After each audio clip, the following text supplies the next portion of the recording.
Izenzo zam ezihlezi ndiphathela ukufa, elithumba liqale njengeqhakuva, bawothetha nam ndizawukuva. Izinja ziyandikhonkotha ndiyazi kungokuba ndiyahamba, ithamsanqa lam kukugxekwa nokuhlekwa ze balandele ngokundihleba. Ndisenqatsini yedangatya kodwa lo mlilo bayawuphemba.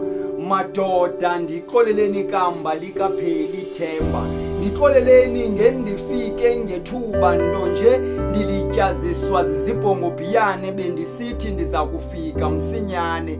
Ebantwini sendithanda ukuyincama inyani, kodwa ndizibuze ukuba ndingubani. Ingaba ndingumgwebi wabanezono, le nto ndithetha ngokungathi ndingcono. Mhlawumbi ndenziwa yile nto ndisazi ukuba andizange ndibe nasono, nto nje kukwahlukana kwemibono kwanentliziyo egcwele ububi. Sathana ndikhwelele ndiboleka igumbi kwiinkunzi neemazi, ndathulela ulwazi, kodwa madoda zeningandathulela unqwazi nyani ningekayazi. Ngaba kunqaba amanzi le nto imilomo yenu ixhapha igazi, owam umama mayibe nguye lo ngumhlolokazi.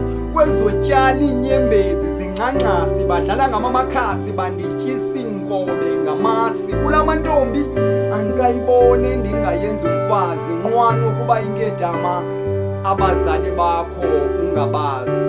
La mazwi aqulatha ulwazi, ndizizanjonjo andifafazi, ngqonde egcwele izacholo zexabiso, ndimakhazikhazi kwaye ndisamfuni lo mfazi.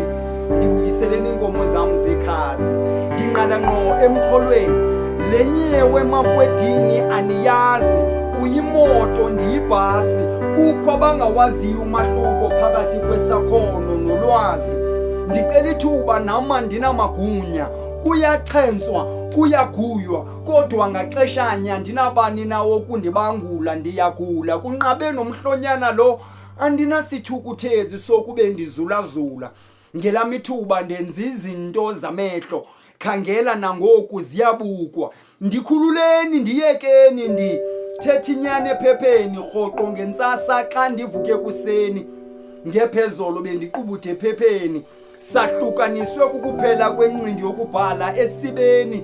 Amagama eseluthotho engqondweni, andiphambene ke noko ukuqubhe ntabeni, ndinyuke emlanjeni. Le mibongo ndisuka naye embelekweni, bafuna ukuyixutha bandibeke ibhozo emqaleni. Unotshe madoda, unotshe madoda, ndingeke ndiphinde ndibuyele esuthwini nokuba sekuthiwa ikati ngadizalele endlini. Kungcono mna ndithathwe ndisiwe emntwini egqirheni, le ngulo ndayifukamele ekhukhweni. Ngumkhonto ntlangothini, ndihloma ndihlasela inamba ezulu endleleni. Makwedini mazibuye iinkomo emadlelweni, ndibamba ngazo zozibini kunisizukulwane esikaphalo. Qhubeka yenze njalo, umona nenzondo yindalo. Igama lam nguSiya.